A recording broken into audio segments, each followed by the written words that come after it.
of our time is an essential element of leadership. So I want to dedicate my time to you this afternoon, and I appreciate you dedicating your time to me and to the organization. My objective here is very simple. It's to establish a two-way communication avenue. Trust me, and as I look around the audience, I see many people that this is not their first rodeo. This is not the first time we've reorganized. This is not the first time we've transitioned. And it will not be the last. So I want to establish these town halls, which I will endeavor to do at least quarterly. I want to establish these as a way for us to communicate what our peer threat is going to be. And so his point was, we have to start with the best idea that we can come up with, because we must modernize the Army. So we're focusing the Army on modernization of people, equipment, training, doctrine, materiel, all facets, to try and get after something that we're not really sure is even going to exist.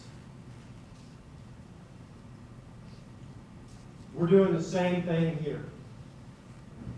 So I will admit to you right up front that even though we have all labored together for the last year to come up with this structure, it's probably not exactly right. Okay? But we have to start somewhere, and we're going to start here. So this is the approved organization going forward. And from now until whenever our new structure, our new TDA gets documented by TRADOC in the Army, we'll continue to refine.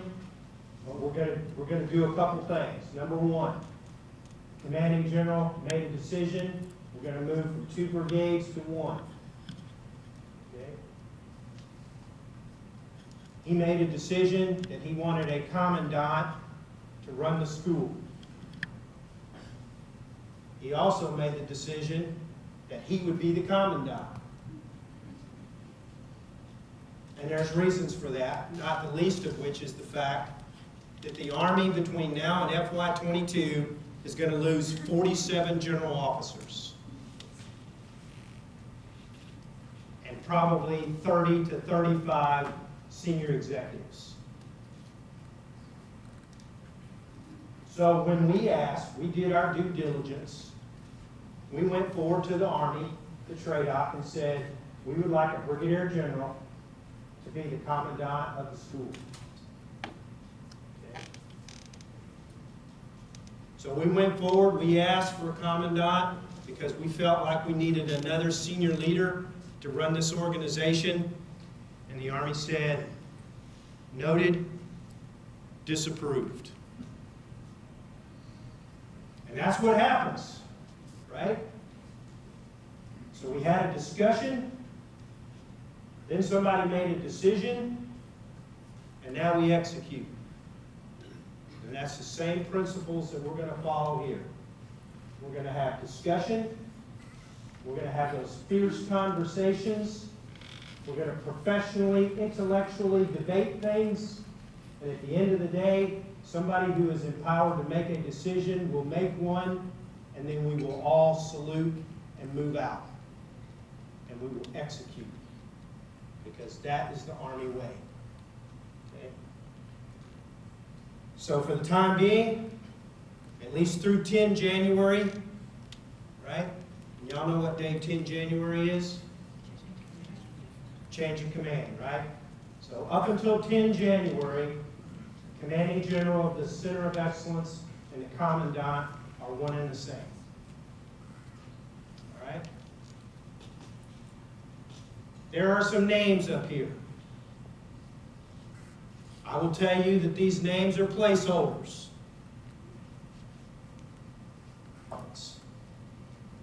Either MTO&E or TDA, MTF, right? We are a team of teams.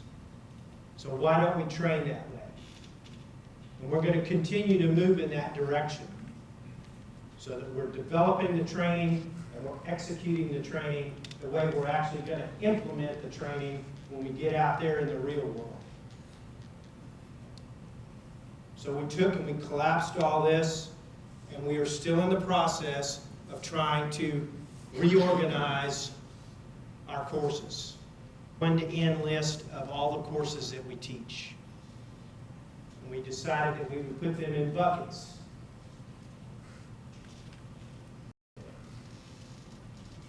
And then finally, there are some things that we've been doing that, quite frankly, we can just stop doing.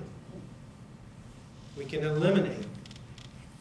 So those are the 4 categories that we use to screen every course of instruction that we have here and put it in one of those buckets, align it to one of the, and so we created a TICM for Army Health Systems that looks at both of those, health service support and force health protection. All you got to do is ask them, prolong. They're also touching base with the vehicle need to be. So Academy of Health Sciences, which has been around for about 30 years or so. And we did a pretty good job except for one thing. We never experimented with the design. So we didn't do any type of rehearsal of concept. Okay, what's Dr. Bowman? Okay, Dr. Bowman tabletop or the structure of training and doctrine. So I've taken pieces from .AA and let what's built and transition it to the improve so that initiative that we got going on where we're looking at everything, we're building rigor into our programs so that Army medicine looks a whole lot more like Army. And some of you heard General Lundy speak from this very platform, and we're members of the medical profession. And we have responsibilities that come with being professionals in those 2 groups. So we have to increase rigor. Right? We can't tell the Army that we can train somebody in 10 weeks when the rest of the Army takes 22 weeks to train that same group of individuals. Okay? So we're changing things. And you can either embrace change or you can be run over by change. Because change is a fact of life. So we're trying to get out in front. We're trying to anticipate what does the Army need us to do, and how can we train that institutionally or through the self-development domain so that when people get to a unit, they are the ones with the microphone. They are the ones who can talk Army and functional concepts and doctrine. Share with you. I have to spend less time watching TV or playing video games or being outside or whatever it is we do. We got to spend more time with education, but it could be a change in behavior for some people. Socialized with senior leaders in the Army Medical Department. After, because everybody gets interested. So we're going to try and get after this. It's a new concept. I'm talking to the Corps chiefs. We're trying to build consensus. That's the way we're headed. In the room to try and figure this out. But we'll share the changes. But this is the end state that we are moving toward, right? And we'll refine it by category. They take a representative response rate. I go there with stratification. Okay, based on. Because the federal government has merit-based principles are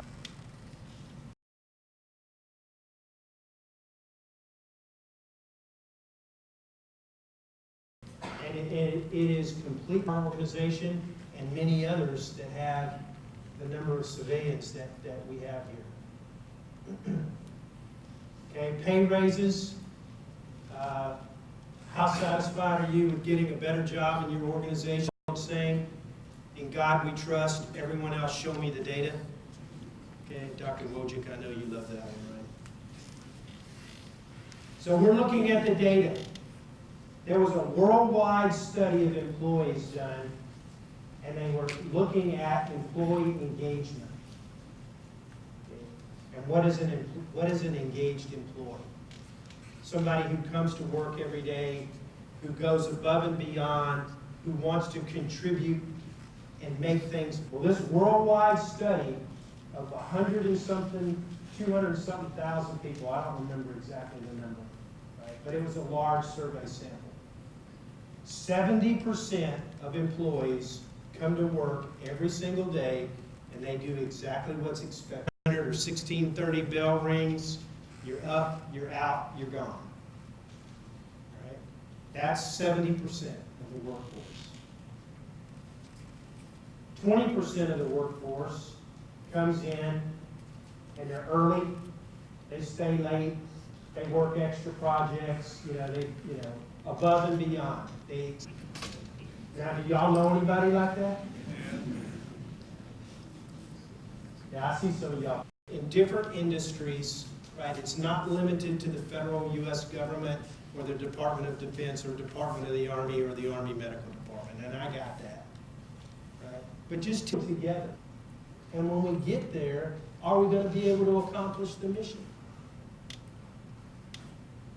So what we want and what we're not uniform, put some teams together to get after these things, to get after employee engagement, to figure out what can we do within the space where we're serving today, with the resources that we've been given. Next slide. Click the button.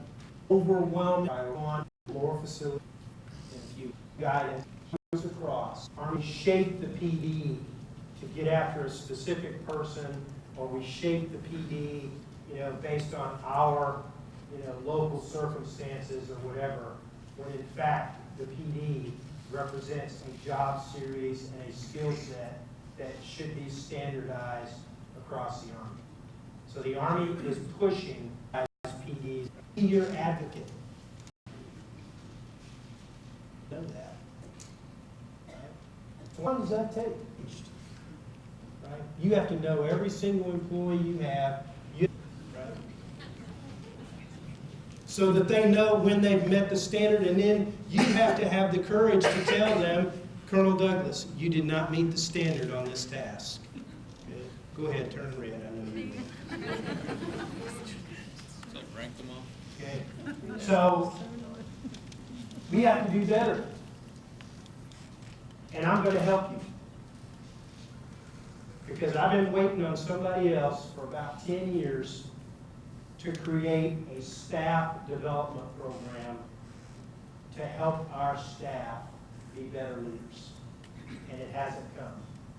So now I'm in a position that I can direct it and expect it. So Ms. Brown, please stand up. Is Ms. Sabsuk in here? L3 coordinator in the G357 shop, or the G37 shop. I had a master sergeant tell me today, hey sir, I showed up here from Special Operations Command. How many? It was about a 50-50 split.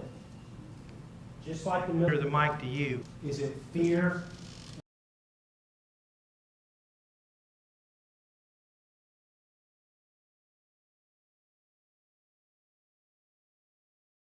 Of reprisal? What are your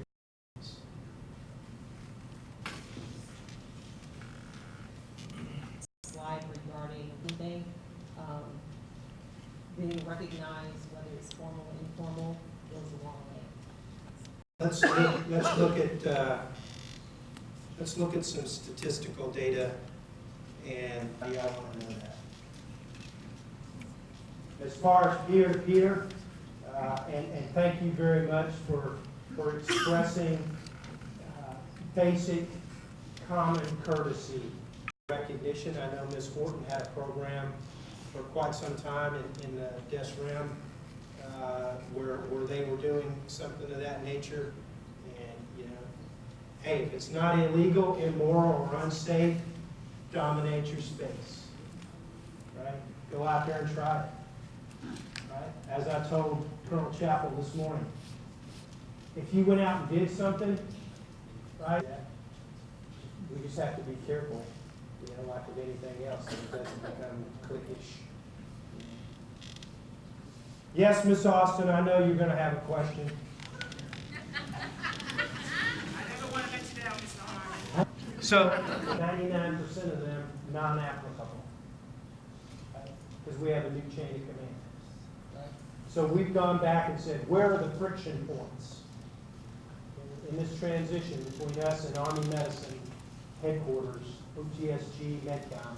Where are the friction points? They fall into three primary categories.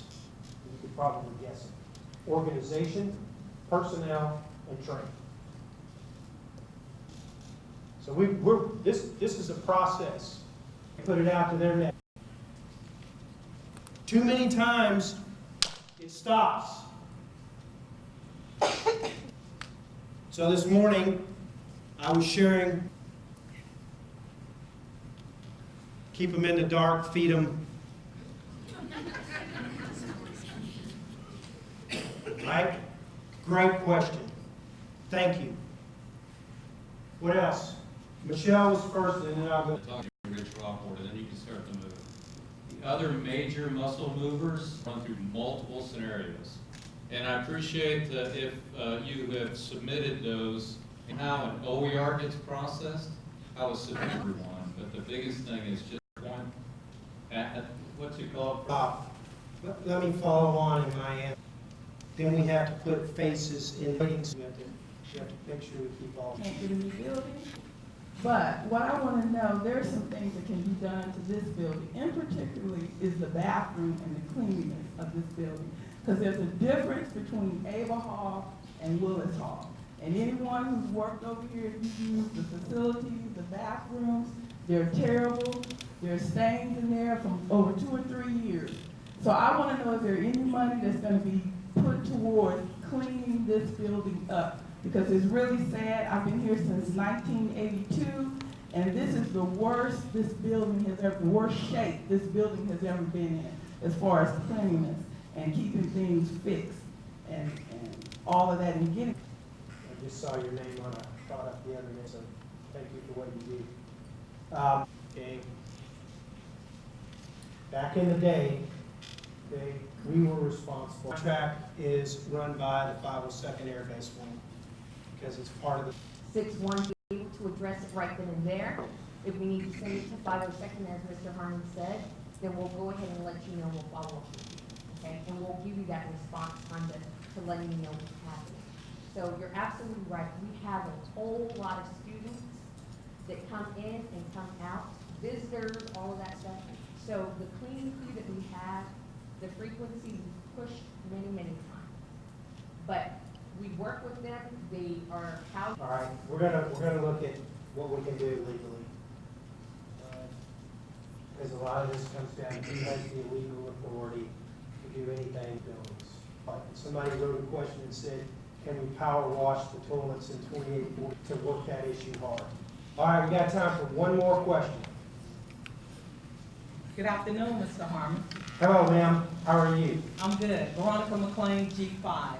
Sir, I feel like Leave the auditorium. So you mentioned the 2 organizations that has that problem. We need you instructors to push that again, placards. Okay, so you and Mr. Hennick come to see me. Yes, sir. And let's see if we can talk about increasing the frequency of their inspections. Yes, sir.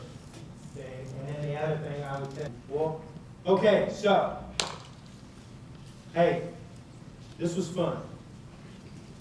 I appreciate the opportunity to have these conversations. I appreciate your honesty, your candor, right? Because maybe